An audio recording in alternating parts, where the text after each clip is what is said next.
తిరుపతి కీర్తి కిరీటంలో మరో కలికి తురాయి చేరబోతోంది. సైన్స్ కాంగ్రెస్ సందర్భంగా సైన్స్ మ్యూజియం కి ఇవాళ శంకుస్థాపన జరగనుంది.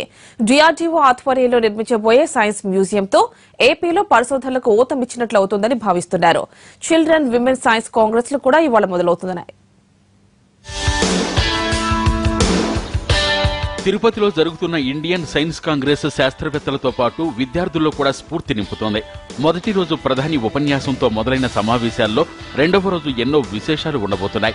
ఉదయం తిరుపతి జూ పార్కు దగ్గర సైన్స్ మ్యూజియానికి ఏపీ సీఎం చంద్రబాబు శంకుస్థాపన చేయబోతున్నారు. 200 ఎకరాల్లో 1500 కోట్ల నిధులతో నిర్మించే సైన్స్ మ్యూజియం ఏపీకి మేలు చేస్తుందని భావిస్తున్నారు.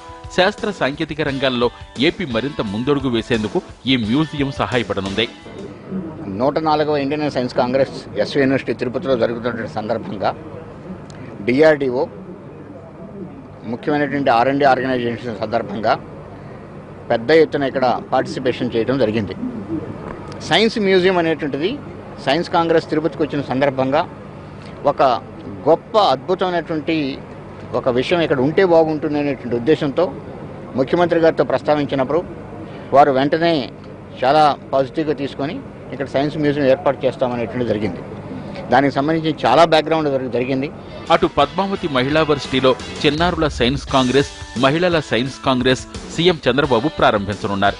మహిళా సైన్స్ కాంగ్రెస్ కు లోక్సభ స్పీకర్ సుమిత్రా మహాజన్ తో పాటు కేంద్ర మంత్రి నిర్మలా సీతారామన్ హాజరవుతున్నారు. సైన్స్ కాంగ్రెస్ లో చిన్నారుల చర్చాగోష్ఠి కొనసాగుతుంది. సైన్స్ కాంగ్రెస్ ను ప్రతిష్టాత్మకంగా తీసుకున్న ఏపీ సర్కార్ ఎక్కడా లోటుపాట్లు లేకుండా సదస్సులు నిర్వహిస్తోంది. దేశం నలుమూలల నుంచి ప్రతినిధులు తరలివచ్చిన తరుణంలో ఎలాంటి భద్రతా లోపాలు లేకుండా కట్టుదిట్టమైన చర్యలు తీసుకుంటున్నారు. ఎక్కడా లోటు రాకూడదనే ఉద్దేశంతో సీఎం చంద్రబాబు ఎప్పటికప్పుడు అధికారులతో సమీక్షిస్తున్నారు.